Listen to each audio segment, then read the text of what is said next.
The Department of Work and Pensions, DWP, which manages benefits like Universal Credit and PIP, is set to face budget cuts ahead of the upcoming spring statement, as reported by the BBC. The Chancellor has instructed government departments to reduce their spending by billions. These proposed cuts will be presented to the Office for Budget Responsibility, OBR, today. Previously, the Chancellor had a budget of £9.9 billion during her October budget, but that amount has reportedly diminished due to tariffs, inflation, and borrowing expenses.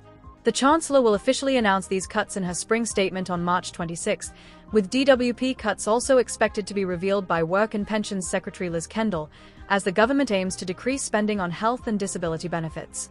The government has already pledged to transition people off benefits and into employment. This move could result in hundreds of thousands losing their benefits as part of efforts to cut costs and encourage job placement. A government insider noted that the situation has significantly changed since the autumn budget, and the OBR will adjust its forecasts to reflect these developments. Cabinet Office Minister Pat McFadden and Health Secretary Wes Streeting are also expected to announce substantial efficiency cuts, focusing on cost reductions within the NHS and civil service.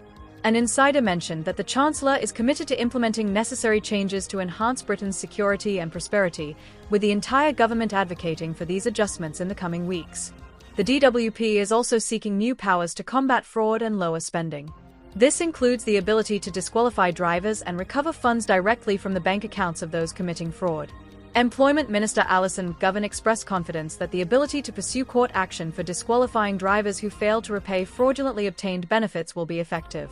The DWP plans to collaborate with banks to identify claimants with more than the £16,000 limit in their accounts and aims to acquire powers to gather evidence independently, rather than relying on police assistance. Once the proposed bill is enacted, individuals who commit benefit fraud could face driving disqualifications of up to 2 years if they refuse to repay their debts. Courts may suspend the driving licenses of fraudsters who owe over £1,000 and have ignored multiple repayment requests. The DWP will also be empowered to access bank statements from those believed to have sufficient funds to repay welfare debts but are refusing to do so, although the department insists it will not have direct access to bank accounts.